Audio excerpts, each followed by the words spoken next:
Hi guys! Welcome sa ating bagong vlog at ngayong araw na ito ay mag-general cleaning tayo.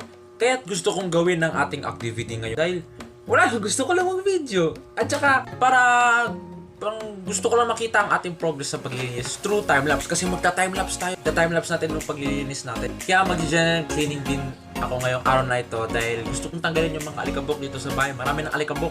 Ako kasi mayroong allergy sa alikabok. Para ma-ice cream yung mga gamit at maligpit kasi gulo-gulo. Dahil timelapse ang gagawin natin ay meron akong quiz.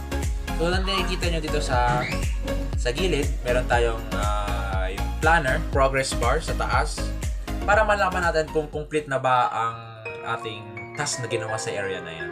Ang gagamitin ko ay face mask para protected tayo sa alikabok. So ano pang inaantay natin? Tara na, simulan na natin. Let's go!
So, natapos natin ang paglilinis ngayon. Nagpalit ako ng damit kasi pinawisan ako. So, yan. Tapos na ang kwarto ngayon. Sa baba naman tayo sa sala. Let's go.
sweet harmony.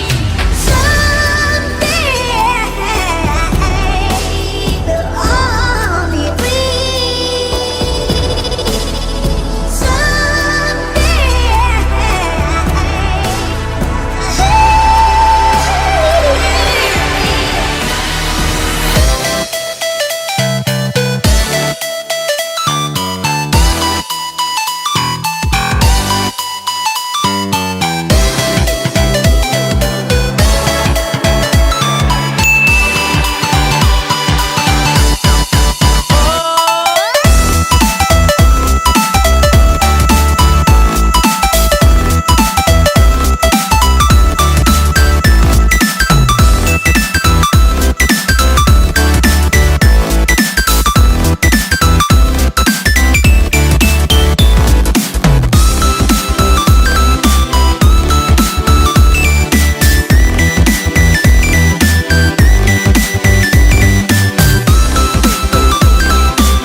So, natapos ko na ang paglilinis sa buong bahay. Makikita nyo naman sa progress bar, ito yung 100% at complete na. Pati rin naman sa visual, makikita nyo na kulay green na yung mga area na nalinis natin. Maliban sa kusina kasi si mama na daw maglilinis nun.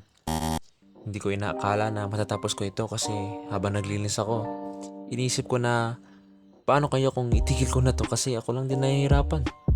Walang mapwestuhan yung camera. Hindi ko alam kung anong gagawin ko una, kung magmamap ba or tsaka na lang yun. Kakaibang experience din ito kasi kapag ginagawa ko ito nang di nagre-record nadadalian ako. Dahil hinahati ko kada araw ang paglilinis. Hindi tulad ngayon, para sa vlog na ito ay 2 araw ko lang siya ginawa. Pero worth it naman. Dahil sabi nga ng iba, ang mga bagay na gusto mong gawin o mangyari ay magagawa mo kung may tiyaga at pagsisikap. Pagkatapos ko gawin ng general grilling na ito ay na guminhawa ang paligid. Parang lumawag-luwag. Ang ganda ng tignan ng mga gamit kasi maayos. Anyways, hanggang dito na lang dahil mahaba na. Mag-upload din ako ng panibagong vlog. Kaya lang ako tumigil ng 1 taon. Kasi tinutukan ko muna mga schoolworks nung time na yon. Pero yun na nga, subukan ko mag-upload kung kakayanin ko. Anyways, stay safe. Bye-bye!